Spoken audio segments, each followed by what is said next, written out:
part of what draws me in general, and I think a lot of other thrifters, to vintage and older clothing, is that it's stuff that people held on to for a long time, you know?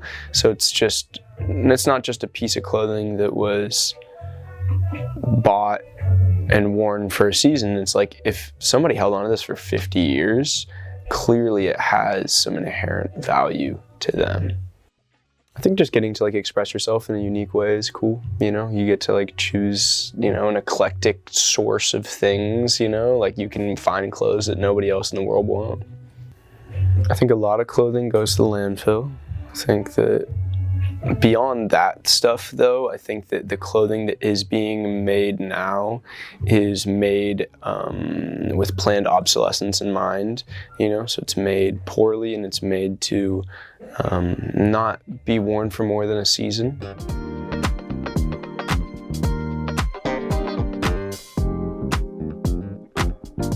A lot of what I source and what comes to me comes from estates that I help clean out and help organize. So a lot of it is just like what finds me and gets to just come through the shop. I would say some of what I look for in sourcing is just like unique, niche, fun, something that makes someone stop and really look at something you wouldn't see every day. A lot of what I do is just trying to rescue things from heading to the landfill, and in return, being able to kind of turn it around and connect it with people who are really excited about those things that otherwise would have gone into the trash or elsewhere. Yeah. Especially with the university here, there's just like such a crossover of people, shoppers and vendors, and I think there has just been like such a renewed energy for thrifting and sustainability in the last, couple years, 5 years, that just has like rejuvenated the energy of thrifting and what that means for people. And I think especially college students in the area, all over it. So it's been a lot of fun for sure.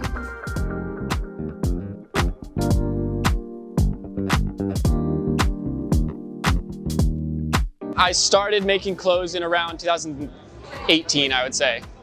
I'm interested in the sustainability of fashion, so I'm studying botany to implement more natural materials into my process.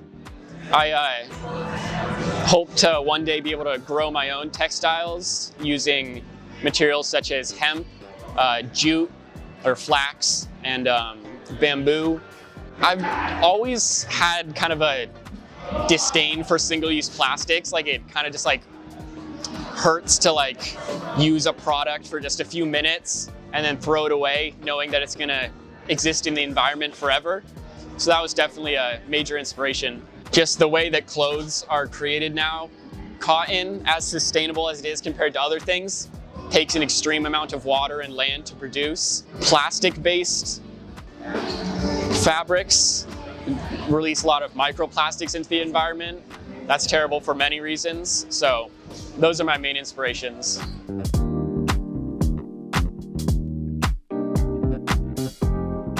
Synthetic threads is the number one thing, which have been around for a long time. Like the number one is like polyester.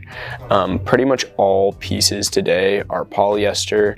A really good example that I give people that's a tangible one is you can grab a pair of Levi's from anytime like pre 2005. It depends because they're using different factories and stuff. But around that time, in the early 2000s, when they started to put their factories into Mexico and then eventually Nicaragua and then eventually overseas, like China, Pakistan, you can feel the denim. And a vintage pair of Levi's like we have, 50 of over there, they're very starchy, they're very solid, they feel like what you probably imagine denim to feel like. If you go and buy a pair of Levi's in the mall right now, they're stretchy, they don't feel the same. Even the pairs that are supposed to just be like true denim, 501s, like the classic cuts, they do not feel the same.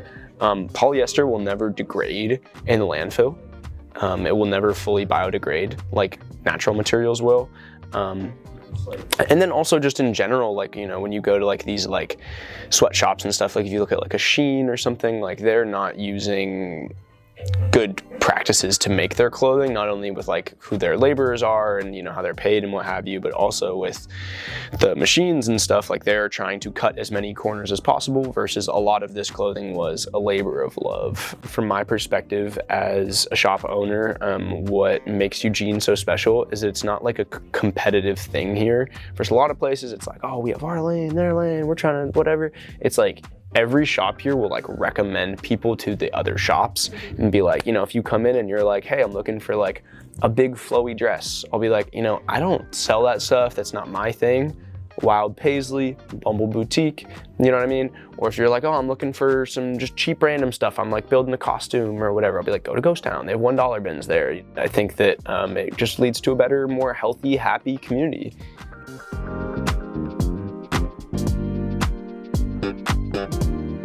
Favorite thing about thrifting, probably the creativity that comes with it, and, you know, just kind of creating your own style and putting pieces together, and the colors and the textures. Definitely it's super sustainable, you know, instead of companies like mass producing things that end up in landfills, end up in the ocean, end up at beaches all over the world.